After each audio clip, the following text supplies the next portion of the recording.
Who makes the best carbon bow in 2023? Let's find out.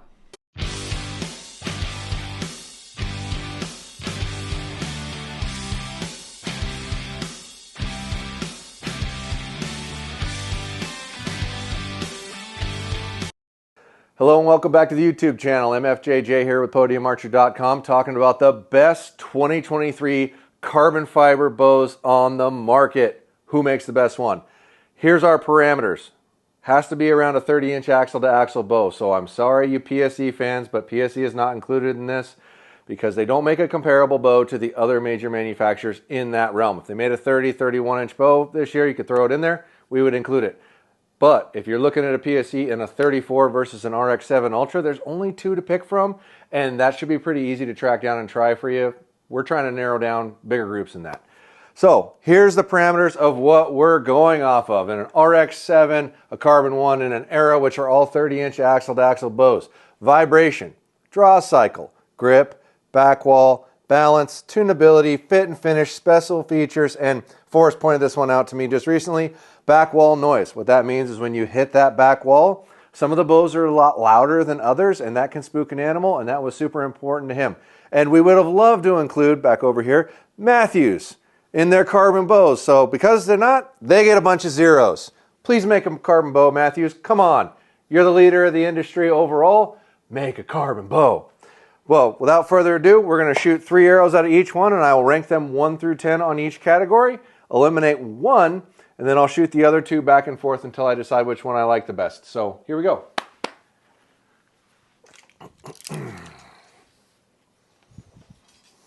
So RX-7 is first on the list, so we'll start with that. As you all know, I'm a 30-inch draw length, so these are all set at 30 inches and 70 pounds, so they're all comparable.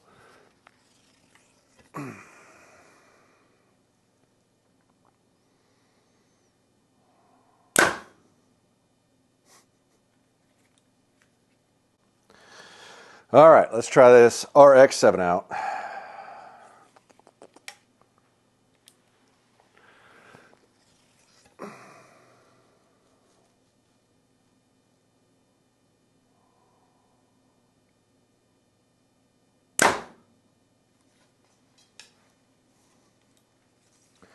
Very dead in the hand, very quiet, very smooth. They really did an incredible job with these bows. When they came out with them last year, I was very impressed. A little bit more features on tunability would be cool, but outside of that, these bows are really hard to beat. Very impressive.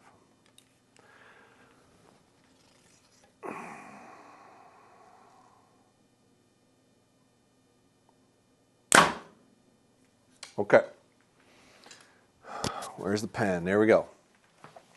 So vibration, I got to give that like an 8. Draw cycle, I would probably give an 8. Grip, I like more of a squared grip, not that rounded contour thing. And I know you can take that off and it's square underneath, so I'm not going to give them a horrible mark, but I'm probably going to give them I'll give them a 5 for grip just because I know you can take it off. And that for a rubber grip is better than most. Back wall is real good. There's firmer, but pretty darn good.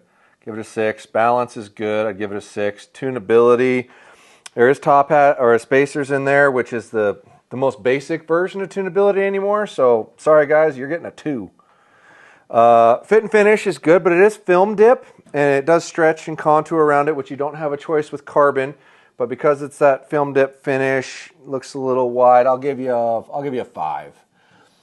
Special features, it does have pick mount front and rear, side quiver, or side stabilizer integration hole, which is pretty cool in a carbon. It's definitely going to have some good features there, but tunability special features are kind of so I'm going to give you I'll give you 7.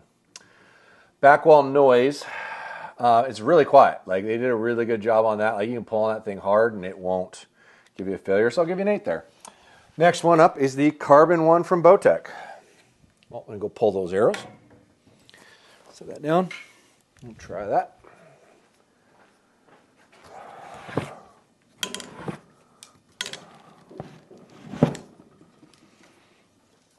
All right.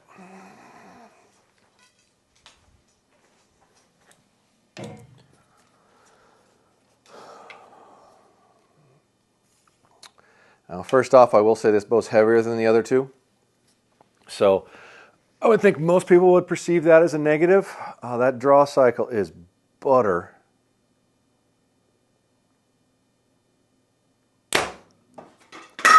Oops! So much power, knocked that cup off. A little bit of vibration there. Felt a little surge. I'd have to say the RX-7 feels a little better on that.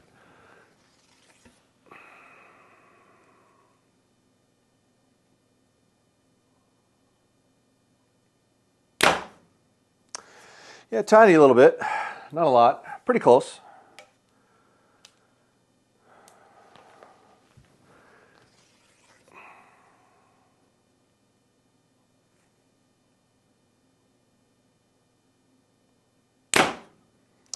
All right.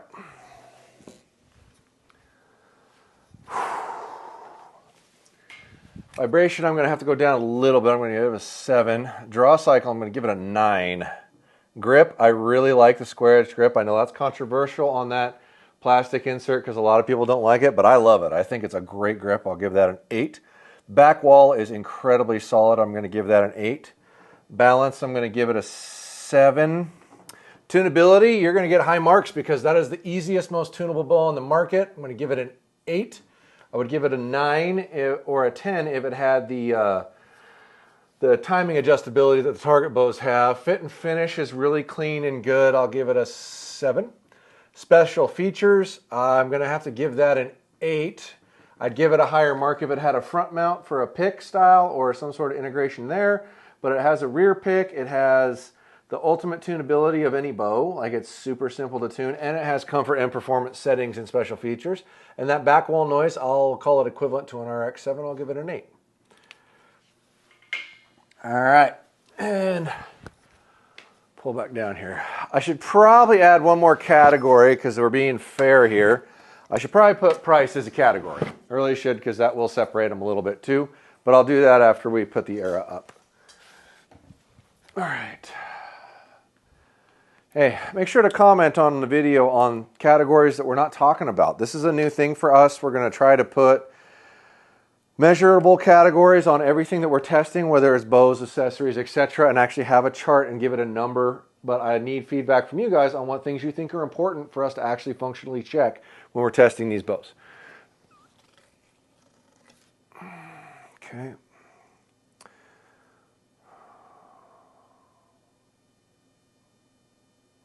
You can feel a little vibration in there.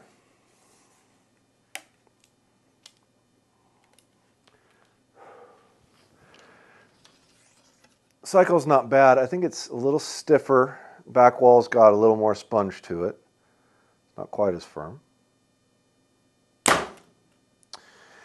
Yeah, I would have to say out of the 3, this definitely has a little bit more vibration, but not a ton. I mean, it's still a really, I'm nitpicking here, people. These bows are all incredible. But, yeah, if someone's going to tell me which one's the best, I got to measure everything I can measure to try to give you that answer. Okay.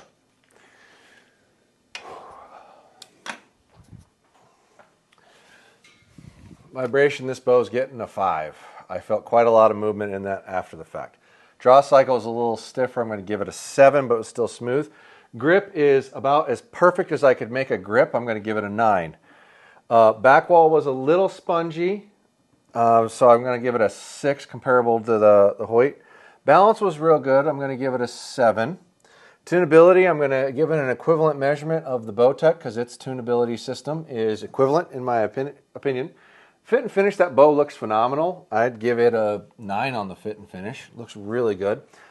Special features, ultimate tunability, much like a Bowtech. It does have an adjustable cable guard that none of them have to alleviate stress on the system, but it doesn't have a pick mount or front or rear, so no integrated components, so I'm going to have to go give it a 7.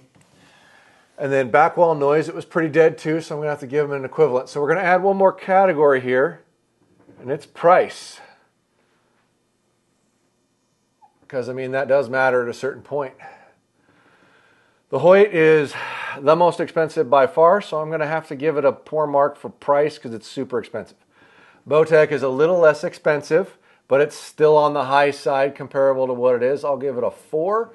The Era, for price for what it is, it's cheaper than the other two by a pretty significant amount, so we're going to give it a 7. And Matthews, we're still going to give it a 0 because they don't make one. So Matthews gets zeros all the way across here. Make a carbon bow, Matthews. Come on.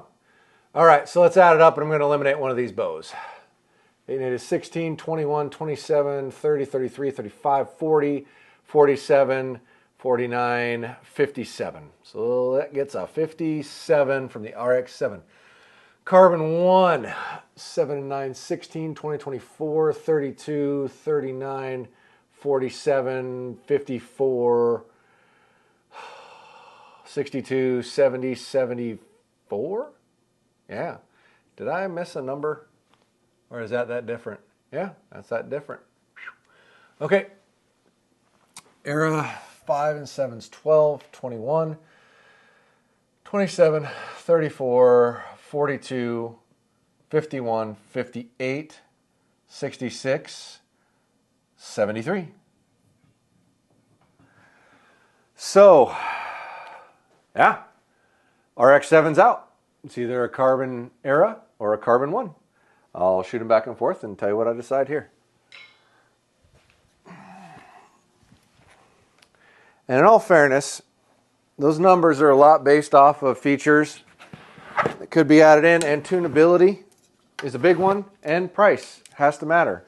I mean, if these bows are all relatively equivalent, which it's kind of hard to argue they're not. I mean, we're talking similar brace height, similar axle to axle, carbon fiber bows, similar speeds, similar velocities, similar physical weights, reputable brands with full lifetime warranties, and one of them's drastically more expensive than the other two. That's got to weigh in. I wasn't expecting there to be that much spread in there, but there is. All right, so carbon 1.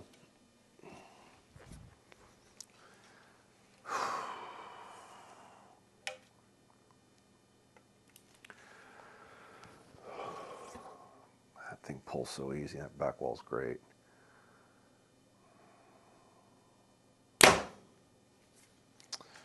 Whew.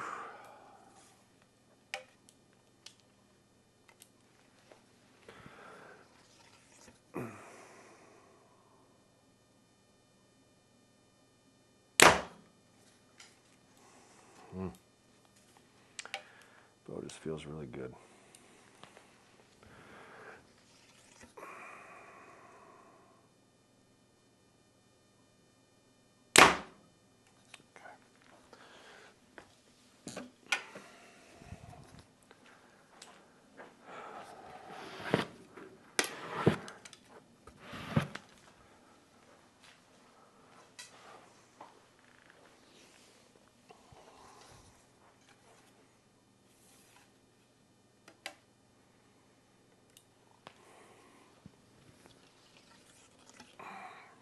So there's like a hesitation before the back wall on this bow. The draw cycle is just not as smooth. You can feel it when it gets into the back, and it wants to go forward and wants to go back a little bit. You can probably tweak that out a little, but that has nothing like that at all. That's incredibly firm. However, for what this bow costs, and the tunability, I think the tunability is very similar. It's a nice bow. I still feel a little more felt vibration than that. But this bow's also lighter, and a lighter bow should have some more felt vibration. These bows are really close, folks. This is a very difficult decision. And I do like the grip better on this personally, but they're both very nice. And this bow is less expensive. Not by a ton. I want to say it's like $100. But it is less expensive. I got to shoot a couple more. Just going to go 1 and 1. Try to decide. It's tough. It's a very, very tough decision.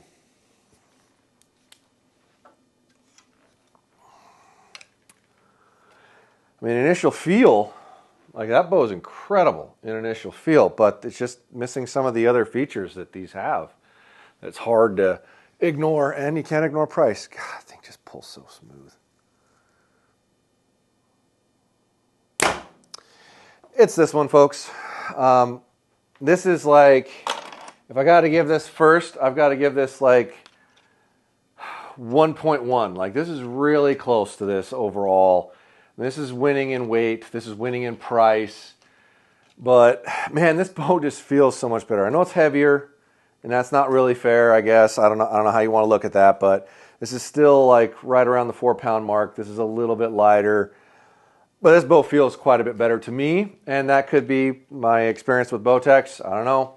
But I'm going to have to give it to the Carbon 1. This is the best carbon bow this year in 2023, in my opinion. Comment down below on how much of an idiot I am and how biased I am and whatnot. I don't take money from anybody. I don't get special favors from anybody. This is just my opinion. Plain and simple. Follow along and let me know what you think. Head on over to Instagram. Maybe go to the website if you want to buy something or not. See what we got. We got over 1,000 things on there now. There's an awful lot of archery stuff in there. Hopefully something that you need. And if there's something you can't find that you're looking for, please let me know. If I have access to it or if I can get it, I'll get it on there for you. Just trying to expand as much as we can on what you guys are looking for. Let me know on these categories. Do we need different categories? Do we need different things in here? Should we give Matthews a complete 0? Yeah, we did. We gave him a 0. Make a carbon bow, Matthews. Come on. See you later.